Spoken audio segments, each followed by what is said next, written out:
내리고 있는 중간이나 완전히 내리고 나서 한참 있다가 저점을 잡습니다. 증시가. 그러니까 그때 사야죠. 금리 인상은 막바지일 가능성 상당히 높다. 거의 왔고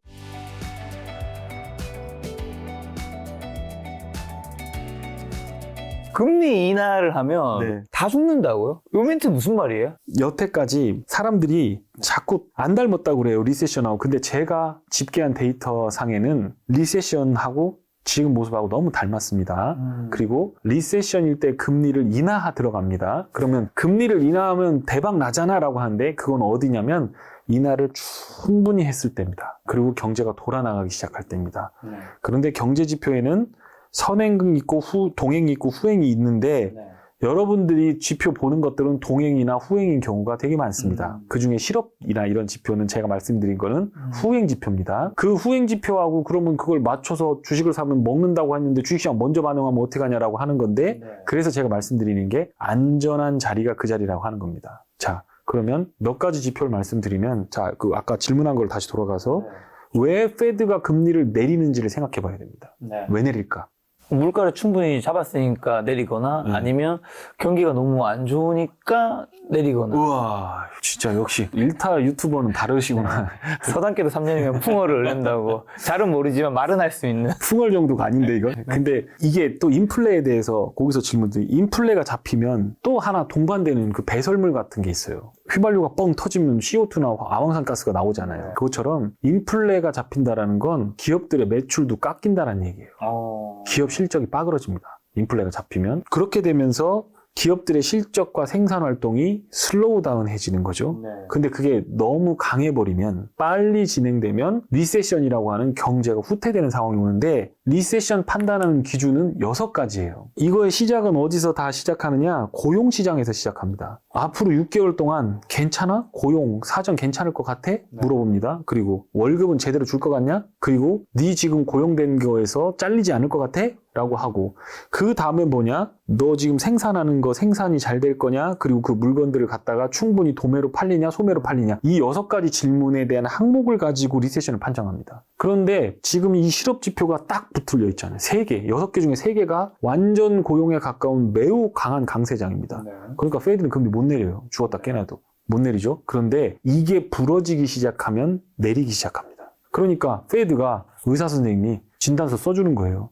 너 있잖아. 내가 진단해봤는데 피검사 해보니까 너 큰 병원 가야 되겠다. 소견서를 딱 써줘서 올려 보내는 거 그게 금리 인하입니다. 그러니까 경제를 잘하는 사람들이 개런티를 해주는 거가 금리 인하인데 거기서 왜 주식을 사요? 앞으로 경기 부러진다는 걸 선행지표, 그 동행지표 다 보고 앞으로 이렇게 빠지겠네라고 하는 건데 그럼 기업이익도 빠지고 소매도 빠지고 실업도 늘어나고 앞으로 경제지표가 엉망이 되면 주식은 올라가도 반등하다 다시 거꾸로질 건데 그러니까 차트로 보면 이렇게 내려가다 반등 주다가 다시 빠졌다가 반등 주다가 이렇게 톱니바퀴를 거꾸로 세우는 것처럼 되는 그런 흐름이 나오는 건데 거기서 왜 주식을 사냐는 거예요. 그래서 역사상으로 보면 페드의 그냥 지수가 올라가고 내린 거 말고 정책적인 변수에 의해서 증시가 올라가고 내려가고 그중에 특히 조심해야 되는 제가 말씀드리는 리세션의 구간에는 금리 인상할 때 저점 잡은 적이 단 한 번도 없습니다. 내리고 있는 중간이나 완전히 내리고 나서 한참 있다가 저점을 잡습니다. 증시가.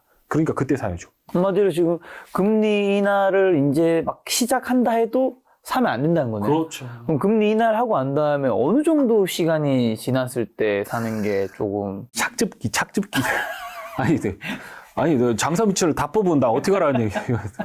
아, 이거 너무 질문이 이 책을 살 자, 때. 그거 감사드립니다.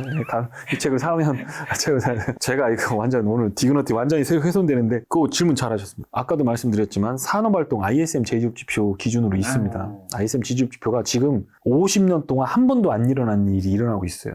그게 뭐냐면 ISM이라고 하는 건 Institute for Supply Management, Supply Manager 그러니까 구매 관리자 지수라고 하는 거거든요. 미국에서 발표, 전미 공업협회에서 그게 2가지가 발표가 돼요. 월말에 나오는 거는 S&P라고 해서 미국 내에 소상공인들 모아놓고 쬐끄만 기업들 내수 쪽으로 하는 거고요. ISM이라고 해서 전미 공급자협회가 나오는 월 초순에 발표되는 거는 그건 S&P 기업이기 때문에 S&P의 매출은 50%가 바깥에서 나와요. 미국 바깥에서. 그러니까 그런 큰 기업들을 하는 ISM 제조업 지표인데 거기 구매 담당자가 이거 안 팔릴 것 같아? 팔릴 것 같아? 해서 9가지 항목을 설문조사를 합니다. 그렇게 해서 설문조사한 걸 가지고 지표를 만드는데 50을 기준으로 50 이상 되면 경기가 확장되는 거고 50 이하로 가면 경기가 축소되는 겁니다. 네. 근데 50 이하로 들어간 지가 벌써 작년 4분기부터 들어갔습니다. 50 이하로 네. 떨어졌어요. ISM은. 그러니까 지금 공장을 하거나 생산 활동을 하시는 분들 네. 입장에서는 불경기 벌써 온 거야. 네. 그런데 진짜 신기한 건 ISM 제조업 지표가 50 이하로 떨어질 때 페드가 계속해서 긴축을 한 적이 단 한 번도 없습니다. 근데 작년 말부터 지금까지 100bp를 올렸어요. 계속 올렸어요. 50 가다가 지금 25 간 거잖아요. 125bp를 올렸어요. 이제 한 번 더 남았으니까 150bp 올리는 거야. 이 3월 달에도 거의 25bp 맞잖아요. 한 번도 없었던 일이 일어나고 있는 거예요. 아, 이렇게 된 건 50년 만에 처음. 50년 만에 처음입니다. 단 한 번도 없습니다. 그리고 소비가 이상하게 나왔어요. 원래 소비 심리로 보면 나 6개월 안에 돈 쓸 돈 없어? 라고 하는데 현재 소비는 엄청나게 좋은 걸로 나오고 그거의 물가를 측정하는 PCE 지표는 0.6%팍 되면서 주가가 막 엄청나게 쇼크를 먹었어요. 그게 뭐냐? 정부가 돈을 놓아준 거예요. 페드는 긴축하는데 저 행정부는 돈을 나눠줘 버린 거예요. 그러면서 이런 미스매치들이 막 나기 시작하니까 사람들이 헷갈리는 것도 맞죠. 그러니까 저처럼 이렇게 매크로를 열심히 공부한 전문가, 이 작가, 그런 사람 정도만 데이터를 열심히 찾다 보면 아 이게 여기서 이렇게 틀어졌구나라는 걸 알 수 있습니다. 그런데 그 ISM 제조업 지표가 리세션이 들어가면 40 언더로 들어갑니다. 지금은 뭐 40이 여기 왔다 갔다 합니다. 뭐 크래시가 크게 난다 그러면 35, 38까지도 빠집니다. 그러면 완전히 죽는 거예요. 그러면 그때쯤 돼서 ISM 제조업 지표가 어디까지 빠질지는 모릅니다. 이번에 더 큰 크래시가 와가지고 20까지도 빠질 수 있어요. 그거를 예단하는 건 그거는 하나님이나 하는 일이지 그건 하는 일이 아니에요. 전문가는 지켜보는 겁니다. 근데 빠졌다가 다시 돌아오는 거. 한 달에 한 번씩 ISM 제조업 지표가 발표되기 때문에 그걸 확인해도 증시가 만약에 그 안에서 돌렸다고 하더라도 한 달 정도 뒤에 들어간다 해도 먹을 거 많습니다. 증시 바닥을 잡았다. 한 번 상승하면 리세션 있고 한 번 상승하면 3년에서 5년 막 상승하거든요. 근데 한 달 늦었다고 해서 전혀 문제될 거 없다는 거죠. 그래서 ISM 제조업 지표 보자. 그 다음에 소비 지표 관련된 것도 보자. 그건 나중에 제가 자세하게 설명드리겠다. 그리고 연속 실업수당 청구 건수가 막 치솟다가 그게 다시 내려가기 시작할 때 그때 보자. 금리 기준은 페드의 재정 정책이 금리가 2%냐 1%냐 그거는 보면 안 돼요. 그건 후행이고 더 중요한 건 서프라임이 터지고 나서 거의 5년 동안 제로금리 유지했는데 증시 못 갔어요. 2013년 돼서 증시가 다시 턴했습니다. 그 전까지는 계속 이랬어요. 망하는 기업들도 엄청 많고 그렇게 됐다는. 그러니까 섣불리 바닥을 잡으려고 하지 말되 요런 지표들을 보시면 괜찮을 거고 그거 여기다 다 넣어놨다. 근데 이제 서두에 페드의 향방이 굉장히 중요하다고 해주셨는데 네. 그럼 페드는 올해 금리 인상 언제쯤 동결하고 언제쯤 인하할 수 있다고 이제 이사님은 이제 고민 많이 하고 계신다면서요. 야, 어떻게 보고 계시는데요? 진짜 저 이 정도면 거의 착즙기 프로페셔널 착즙 김 작가가 아니라 김착즙. 요 링크 남겨놓겠습니다. 그게 뭐냐면 페드가 기준금리를 지금 보시면 제가 제 개인 유튜브에도 방송을 했습니다만 자료를 보여드리면 명확해질 거예요. 50bp 올릴 거다, 인플레가 엄청 클 거다라고 하는데 인플레와 리세션과 두 개를 고민해야 된다면 저는 리세션이 80%에서 90%입니다. 인플레는 잡힙니다. 그리고 지금 데이터들을 보면 인플레가 서비스업 인플레 때문에 막 움직이니까 막 쿠션을 치고 그러는데 그거는 그럴 수밖에 없는 이유가 있었어요. 정부 보조금 때문에 그래요. 옐런이 그렇게 또 조장을 했어요. 연말 연시에 따끈따끈하게. 그래서 그런 거지. 지금은 금리를 25bp 올리고 동결 수순으로 가게 될 가능성이 높다. 그러니까 50bp 페드 워치가 올린다고 막 배팅 들어갔잖아요. 근데 그거 저는 이번에 3월 달에는 25bp일 거다라고 생각합니다. 그렇고 만약에 3월 달, 4월 달 경제 지표를 보고 그때쯤 저한테 물어보시면 제가 그 지표를 보고 해석을 해드릴 건데 제가 지금 수집한 걸로 보면 6개월 정도 이후에는 리세션 데이터를 받아볼 것 같습니다. 그리고 6월 정도까지는 금리가 동결하는 절차, 거기서 한 번 더 올려서 25bp를 올릴 수는 있겠지만 급격하게 다시 50bp 이상으로 퀀텀 점프를 해가면서 올리는 과정은 없을 거다라고 하는 게 제 생각입니다. 그 이유는 아까도 말씀드렸듯이 생산과 소비에 있어서의 트릭이 나왔고 고용시장에 트릭이 있습니다. 겉으로 보는 헤드라인 지표와 내부에 있는 정보는 다릅니다. 예를 들면 고용이 늘어나지만 비정규직이 늘어난다. 실업률은 실업상 청구 건수는 없는데 이건 사람들이 청구를 하는 거거든요. 네. 근데 나 여행 다닐 거야. 예를 들어 돈 많아. 알바만 해. 예를 들어서. 그렇게 하는 사람들도 있었거든요. 실업 청구 안 합니다. 그리고 잘리는 사람 비율을 더 봐야 되고요. 그 잘리는 기업들의 형태를 봐야 됩니다. 그렇게 봤을 때 여러분들이 생각하는 것처럼 페드가 막 금리를 올렸는데도 시장의 정책이 안 먹히는 이거는 아니다. 제 판단은 아니다. 자, 더 중요한 거 말씀드릴게요. 이건 작가님이 질문을 너무 날카롭게 하셔서 안 드릴 수가 없어요. 요 막대기를 짧게 잡고 이렇게 흔들면 요렇게 짧게 잡고 흔들면 요 1cm를 움직이고 싶을 때 요렇게 흔들면 요 각도가 많이 벌어져야 되죠. 여기서 요 각도가 많이 벌어야 되죠. 네. 근데 이걸 길게 잡으면 다르죠, 이게. 네네. 지금 채권들의 만기가 되게 길어요. 아까 말씀드렸던 듀레이션이라고 하는 거.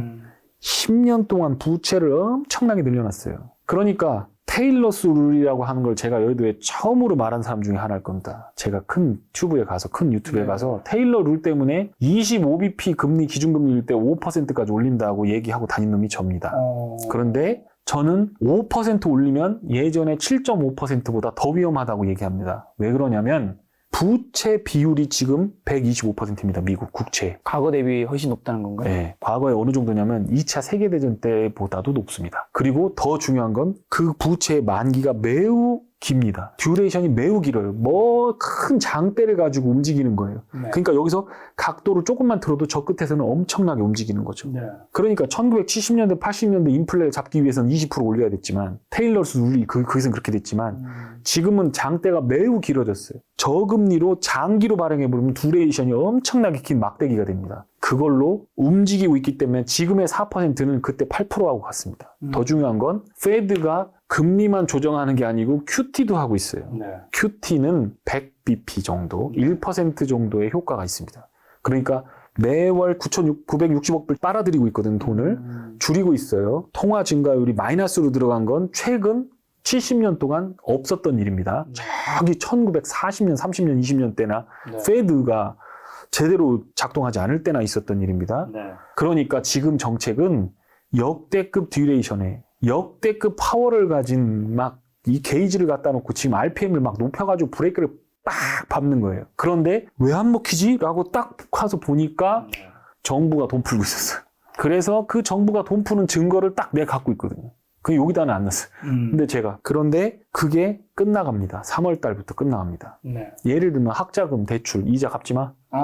연장했어요. 9월 달에 끝납니다. 네. 그리고 애들 낳잖아요. 그러면 애기들 병원 치료하고 가갖고 코로나 검사 받고 하는 거 정부가 쿠폰 다 줘. 그리고 애기 우유 먹여야지 우유값 줘. 이런 것들 더 넣어준 것들이 만기가 됩니다. 네. 부채 한도 꽉 찼습니다, 지금.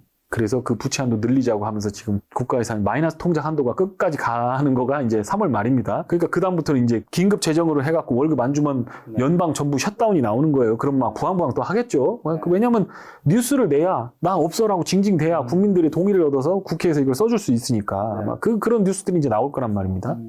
그러니까 지금 말씀하신 대로 보면 지금의 정책은 부동산 시장과 고용 시장을 매우 큰 모습으로 타격할 거고 그거에 대한 증거가 내 손에 잡혔다. 그렇기 때문에 금리 인상은 막바지일 가능성 상당히 높다. 그래서 거의 왔고 저는 이게 동결을 오래 해야 투자자분들이 단타라도 재밌게 하시고 테마주라도 하실 수 있다. 그런데 이게 이렇게 올라갔다가 이렇게 첨탑 모양을 그리고 다시 인하하기 시작하면 경제가 갑자기 안 좋아지는 거예요. 그래서 이제 죽 좀 먹으시고 좀 컨디션 관리하시고 산책 좀 하세요. 뼈 아물도록 했는데 갑자기 야 다시 수술방 잡아. 이제 살아날 줄 알았는데 다시 수술방 잡아. 그러고서 심폐소생술 하면서 다시 수술실 끌고 들어가는 거가 이렇게 첨탑 모양으로 하는 겁니다. 그게 나올 가능성이 저는 매우 높다고 생각합니다. 우리가 많은 분들이 이제 걱정하는 것처럼 금리 인상이 3월 달에 50bp라든가 여기서 몇 번 더 하는 거로 생각하지는 않으시네요. 네. 근데 방금 말씀하신 매크로에서 요거 한 거 가지고 궁금한 게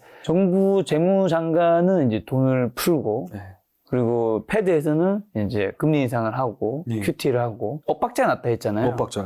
일부러 그렇게 엇박자를 내는 건가요?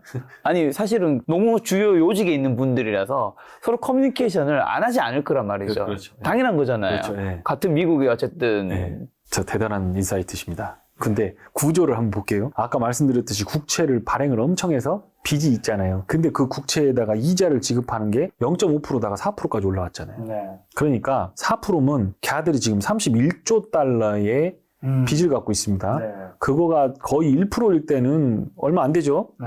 얼마 4천억 불이니까 별거 아니잖아요. 근데 그게 1조 2천억 불로 이자로 나가는 거잖아요. 네. 그러면 매월 지금 페드가 매월 긴축하는 게 1,500억 불 정도 긴축한다 그러는데 네. 1,500억 불 정도 빨아들이죠. 돈을 이쪽 저쪽 해서 빨아들이는데 정부가 이자로 주는 돈이 2,500억 불입니다. 그러니까 하려고 그런 게 아니라 이자가 올라가서 어쩔 수 없이 줄 수밖에 없고 그 다음에 언제까지 예산 집행하라고 하면서 발행해서 다 법적으로 의원님들이 해가지고 영양제는 언제 주고 애들 저거 하고 언제 그 백신 언제 맞추고 하는 거 다 나와 있는데 그걸 중간에서 갑자기 인플레 때문에 끊어 이렇게 할 수는 없잖아요. 그러니까 나가던 대로 쭉 나가는 거고 그 법이 종료가 되면 다시 그걸 줄 거다라는 생각을 안 하면 되죠. 그러면 결국에는 PC 인플레이션, 서비스 인플레는 잡힐 수밖에 없고 고용시장 같은 경우도 잡힐 수밖에 없고 부동산 가격 플런지가 나올 수밖에 없고 그 데이터는 2분기 정도 지난 후에 넉넉하게 9월 정도부터는 거의 우리 곁에 오게 될 거다. 저는 근데 내가 이거를 김작가 TV 와가지고 다 이렇게 하고